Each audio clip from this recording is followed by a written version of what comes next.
Hi guys, so how to fix Facebook Messenger video call sound problem. First thing guys, open the settings on your phone and then go to the apps. Open the apps like this and then scroll until you find the Facebook Messenger right here and click on it. Now click on force stop and then click on storage.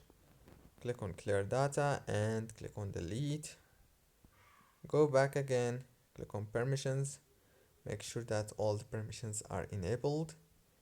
Go back and now go to the settings on your phone, go to the wireless and networks, enable the airplane mode for 30 seconds and disable it. Now turn off your phone and turn it on again. Don't forget to like and subscribe, and thank you so much for watching this video until the very end. See you later.